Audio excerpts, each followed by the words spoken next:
adalah Pak Slamet. Kalau alamatnya RT 2 RW 1 Desa Wirotaman yang ada di Kerajaan. Pada saat ini kami melaksanakan pemeliharaan daripada tanaman kopi. Tanaman kopi ini karena saya waktu itu sudah malang melintang di dalam dunia pendidikan sampai kita paripurna, tidak pensiun tapi paripurna tugas karena saya sebagai istilahnya itu pegawai tidak tetap. Akhirnya saya pada bulan Maret 2020 kemarin sudah usia 60.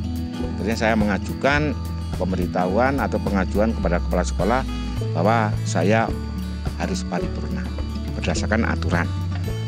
Setelah itu menjelang 2 bulan kami berpikir jauh sambil kegiatan sosial di dalam masjid dan seterusnya.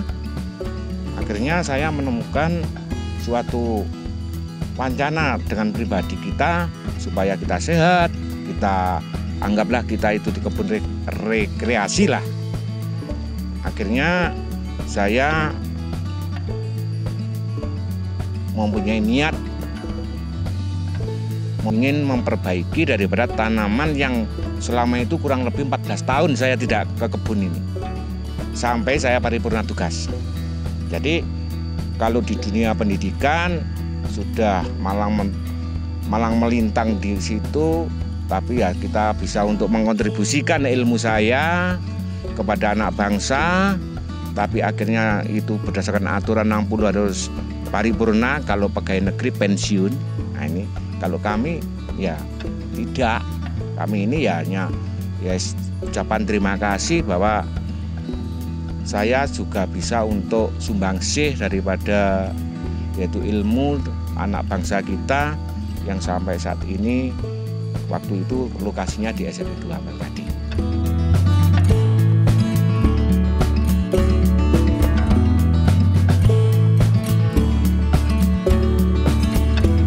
Yang pertama saya yaitu membenahi daripada kopinya ini. Nah ini. Kalau ini yang nyetik istilahnya bahasa kerennya nyetik ya, nyambung. Nah ini adalah istri saya. Sebetulnya kopi itu Mas. Nah ini kopi ini kalau berdasarkan yang saya lihat pengetahuan, kadang-kadang saya lihat YouTube dan kan di daerah Ampel Gading itu adalah kerennya tanaman kopi. Akhirnya kalau saya tanya-tanya kepada orang yang ahli yaitu pemeliharaan kopi seperti di sini di Kerajaan itu ada yang namanya Pak Sidi. Tempatnya di RT 3. Ini lahannya bagus, memang ya modalnya tinggi. Tapi dia hanya pemikirannya kalau cara-caranya ini dikawal tapi adalah pakai orang. Tapi ini saya tidak, ini saya buktikan sendiri. Saya akan kembali kepada yaitu istilahnya jati diri saya. Memang orang tua saya itu adalah petani. Jadi anggaplah di dalam petani ini kalau ke kebun itu rekreasi, sehat. Kita bawa bekal itu air minum secukupnya dan lain-lain.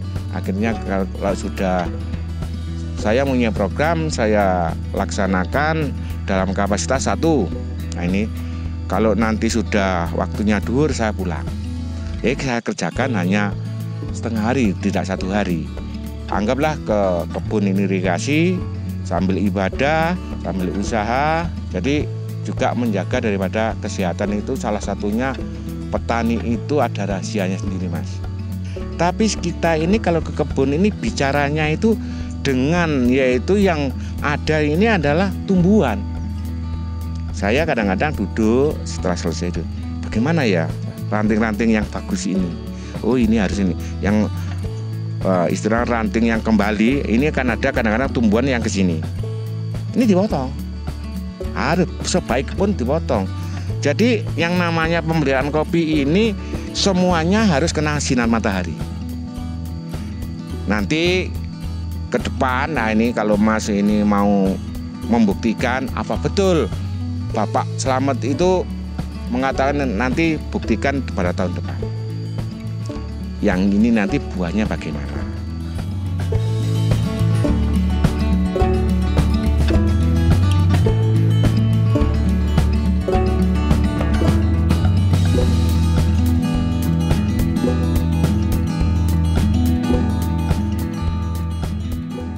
Yang pertama saya mengawal itu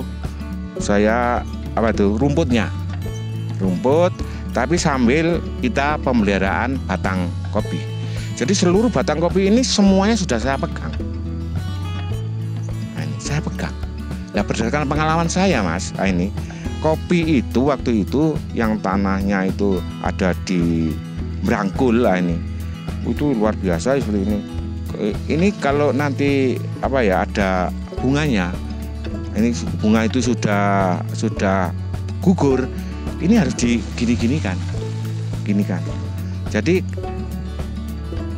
guguran bunga ini tidak nempel kepada yaitu yang calon jadi kopi itu. Kalau bisa itu akhirnya buahnya itu bagus. Sebetulnya sudah dikawal dari sebetulnya kalau kita mendengarkan kadang-kadang ada PPL. Tapi ya namanya orang-orang itu sepertinya tradisional, pokoknya yang penting yaitu dia bisa mengeterapkan diri Mas. Karena apa? Biasanya petani itu gini, Mas. Petani ini prakteknya tuh langsung. Jadi gak mempunyai turi-turi mau kadang-kadang PPL memberikan penyuluhan itu kadang-kadang ditentang. Enggak begitu Pak, begini dan seterusnya, karena dia langsung praktek di lapangan.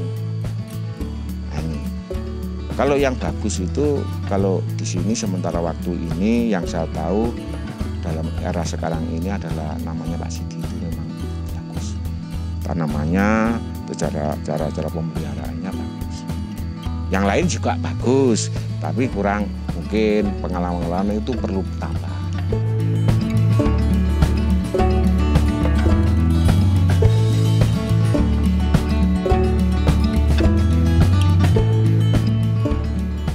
Karena pada umumnya petani kalau sudah musim panen, ini tahunya itu ke Dampit. Jadi mungkin kalau mau begini-begini mau menerobos harga, mungkin seperti kita full di KUD, sulit urusannya itu sulit. Kadang-kadang orang itu pernah ada pabrik yang itu jual kopi basah, tapi yang mintanya itu kan yang merah-merah itu gak berlaku juga. Pabriknya itu buktinya berhenti yang ada di PAL itu kan pengelolaan. Insya Allah kalau nanti kita bangun, mungkin pemerintah itu juga rupa-rupanya itu ada sekarang ini mengandalkan petani muda ya, ini ada petani muda itu katanya kan Tapi sampai saat ini bagaimana wancananya dari pemerintahan ini mendukung ya supaya anak muda sekarang ini kan nggak mau petani itu. Sebetulnya petani itu enak betul Mas. Tapi ya itu cirinya kalau harga menentukan harga nggak bisa. Jadi kadang-kadang ketergantungan dengan pasar. Dan kita panen, Muhammad sudah musim panen. Tanyanya ke Dampit. Kopi. Selawi wis. Tanpa berpikir apakah di sana bagaimana untuk kopi sebetulnya dididik oleh PPL. Tapi ya kadang-kadang itu sudah begini akhirnya seperti petani itu membuat jamu tradisional, alatnya ya tidak. Kadang-kadang kesulitannya pemasaran Mas. Pemasarannya itu kemana? Gitu loh. Kalau kopi ini ya tahunya di Dampit secara umum. Memang di Dampit itu kan termasuk ada nama kopi itu. Nama kopi itu. Kadang-kadang dari Sumatera bahas itu, dari Jawa bahas itu kan Dampit itu termasuk nasional. Kopinya itu dikelola situ, dikirim lagi, dikelola mungkin loh untuk apa jenis apa saya nggak tahu. Yang penting itu kadang-kadang secara umum kalau di sini ini kalau petani ini memang tanahnya itu yang bagus itu seperti keadaannya itu kopi.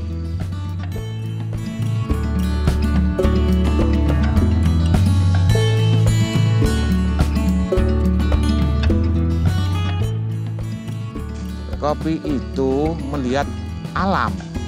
Belum tentu mamanya di sini dengan di daerah mana, mungkin Blitar yang bagian selatan, kadang-kadang nggak cocok. Jadi kopi itu satu, memerlukan hawa nggak terlalu panas, tidak terlalu dingin. Terus air juga begitu, terlalu panas dia pasti mati. Terlalu basah juga mati, gitu loh. Jadi kopi itu apa ya? Kalau saya, memang saya nggak pernah pengalaman ke sana kemari. Mudah-mudahan daripada generasi penerus kita muda-muda ini, kalau mau kembali kepada posisi pertanian, kuncinya itu tidak tergoyang harga. Kadang-kadang kejelekannya seorang petani ini, karena petani ini kadang-kadang kopi sudah bagus karena dari mungkin tebu baik dirombak, akhirnya sudah musim tebunya harganya turun, yang mahal seperti singkong. Singkong akhirnya dirombak lagi tanam singkong anjlok. Ini yang sebetulnya menjadi petani itu nggak mudah digoyah dengan apa keinginan itu. Kalau si rezeki, ini harga itu kan termasuk rezeki kan ya, itu pasrah lah.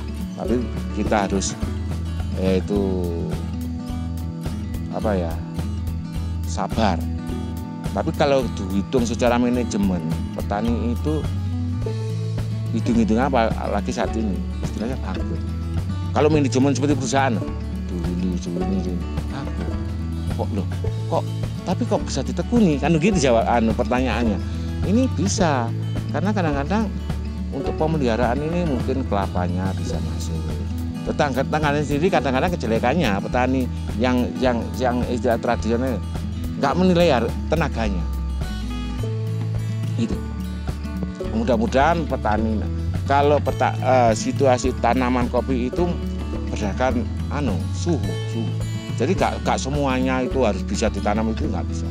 Seperti di sini dengan di sana ada di dekat Gunung Semeru itu ada namanya kopi apa itu bagus di sana, kan di sini nggak bisa baik.